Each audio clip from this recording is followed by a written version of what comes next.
Petroleum jelly in the doorframe every 6 months. A flooding defence trick Kerry has learnt the hard way. Flooding never even entered my head. The force of the water, it was already in my house. It was maybe 2 foot in the house. And that was like everything was gone, all the Christmas presents. So these are all new builds. These are all slightly built up now, so these don't get flooded. 1,500 of Kerry's neighbours now rely on her to interpret weather warnings.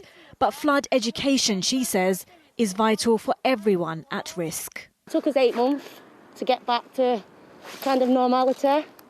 And then you had the other people saying, "Oh, you're still talking about the floods." The Environment Agency is warning that 1.5 million households could get caught out like Kerry. Their survey of households in areas at risk of flooding showed just 4% thought there was a definite risk. 61% thought there was no risk at all. And a third had made no efforts to prepare for potential flooding.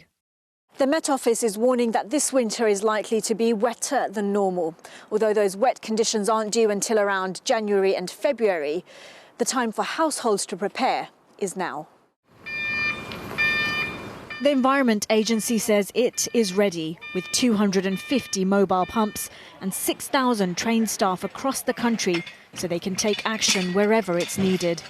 Construction and repair of flood defences has continued throughout the year as part of the record £5.2 billion government investment to better protect 336,000 properties. We're just encouraging those people who are not aware that they're at risk to do so, because it'll help protect themselves and property by having a flood plan, having a bag to take your medical documents, medical medicines, insurance documents away with you.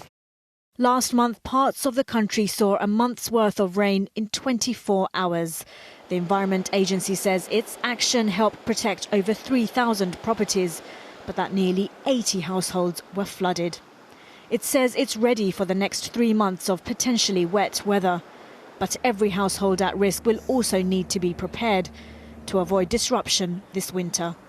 Sadia Chowdhury, Sky News in Manchester.